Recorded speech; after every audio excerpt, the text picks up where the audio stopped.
हरियाणा ने समय समय पर कई बड़े आंदोलन देखे हैं, जाट आरक्षण आंदोलन हो या किसान आंदोलन। इन आंदोलनों ने प्रदेश की राजनीतिक, सामाजिक ताने बाने और विकास की रफ्तार पर गहरा प्रभाव छोड़ा। लेकिन हाजिर क्षेत्र के गांव चानौत में पेयजल को लेकर चल रहा आंदोलन अब एक ऐसे मोड़ पर पहुंचता दिखाई दे रहा है जहां सवाल केवल पानी का नहीं बल्कि समाधान और राजनीति के बीच खिंचती एक अदृश्य रेखा का भी है।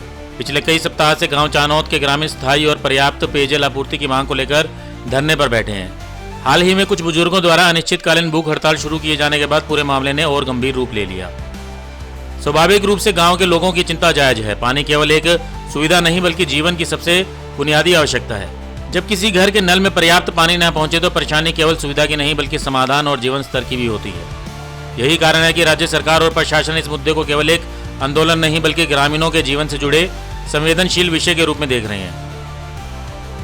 सरकारी सूत्रों के अनुसार चानौत गांव की पेयजल समस्या के स्थायी समाधान के लिए जहां से ग्रामीण चाहते हैं वहां से अलग से पाइपलाइन से पानी देने के लिए सरकार तैयार है। अभी भी गांव में बरवाला माइनर से ही पानी की सुविधा दी जा रही है। अधिकारियों का कहना है कि यह कोई अस्थायी व्यवस्था नहीं बल्कि आने वाले दशकों की जरूरतों को ध्यान में रखकर तैयार किया गया स्थायी समाधान है। सरकार चाहती है कि चानौत के लोगों को ऐसा जल स्रोत मिले जो केवल आज ही नहीं बल्कि आने वाले पीढ़ियों की जरूरतों को भी पूरा कर सके। दूसरी ओर ग्रामीणों के एक वर्ग द्वारा मौजूदा भाखड़ा मुख्य पाइपलाइन से सीधे टी कनेक्शन देने की मांग की जा रही है। लेकिन तकनीकी विशेषज्ञ इस विकल्प को व्यवहारिक और सुरक्षित नहीं मानते। उनका कहना है कि उच्च दबाव वाले मुख्य पाइपलाइन से टी कनेक्शन देने से जल दबाव का संतुलन बिगड़ सकता है, जिससे भविष्य में पूरी प्रणाली प्रभावित होने का खतरा पैदा हो सकता है। विशेषज्ञों के अनुसार किसी भी निर्णय में भावनाओं के साथ साथ तकनीकी वास्तविकताओं को भी ध्यान में रखना आवश्यक होता है। प्रशासन का स्पष्ट कहना है कि सरकार ग्रामीणों की हर जायज मांग के साथ खड़ी है और पानी उपलब्ध कराना उनकी जिम्मेदारी है। यही वजह है कि समस्या के समाधान के लिए परियोजना स्वीकृत की गई, संसाधन उपलब्ध कराए गए और कार्यवाही को आगे बढ़ाया गया। सरकार का मानना है कि समाधान ऐसा होना चाहिए जो सुरक्षित हो, टिकाऊ हो और पूरे गाँव के दीर्घकालीन हित में हो। पूरे घटनाक्रम के बीच एक सवाल लगातार चर्चा का विषय बना हुआ है। जब सरकार गांव की मूल मांग स्थायी पेयजल व्यवस्था को स्वीकार कर चुकी है, परियोजना पर काम शुरू हो चुका है और समाधान की दिशा स्पष्ट दिखाई दे रही है, तब भी आंदोलन को उसी तीव्रता के साथ जारी रखने के पीछे आखिर क्या कारण है?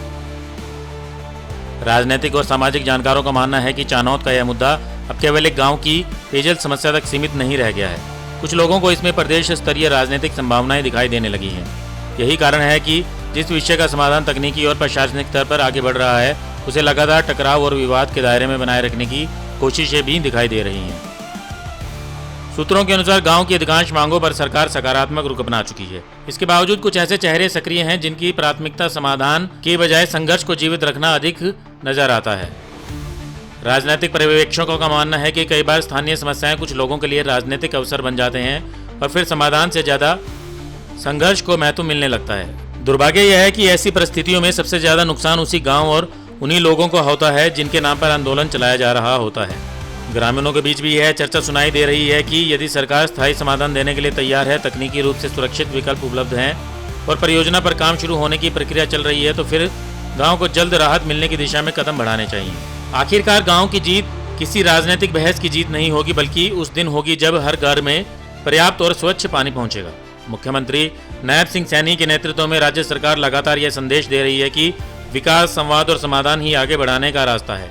सरकार का कहना है कि चानौत के लोगों को उनका अधिकार अवश्य मिलेगा और किसी भी परिवार को पानी के लिए परेशान नहीं होने दिया जाएगा।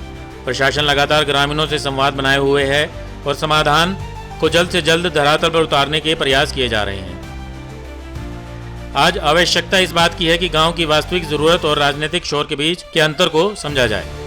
चानौत की लड़ाई किसी सरकार या विपक्ष की नहीं बल्कि हर उस परिवार की है जो अपने बच्चों के लिए स्वच्छ पानी चाहता है। यदि समाधान सामने है तो उसे स्वीकार करने की परिपक्वता भी उतनी ही जरूरी है जितनी अपनी मांग रखने का अधिकार। अंततः इतिहास आंदोलन की अवधि को नहीं बल्कि उसके परिणाम को याद रखता है और चानौत के लोगों के लिए सबसे बड़ी उपलब्धि वह दिन होगा जब गांव के हर घर तक पर्याप्त, सुरक्षित और स्थायी पेयजल पहुंचेगा। सरकार का दावा है कि वह उसी दिशा में काम कर रही है और यही इस पूरे विवाद का सबसे व्यवहारिक और जनहितकारी समाधान भी है।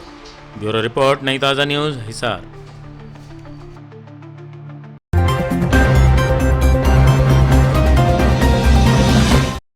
लेटेस्ट वीडियोस के लिए सब्सक्राइब करें हमारा चैनल नई ताज़ा न्यूज़ और दबाएं बेल आइकॉन ताकि आप मिस न करें कोई भी अपडेट।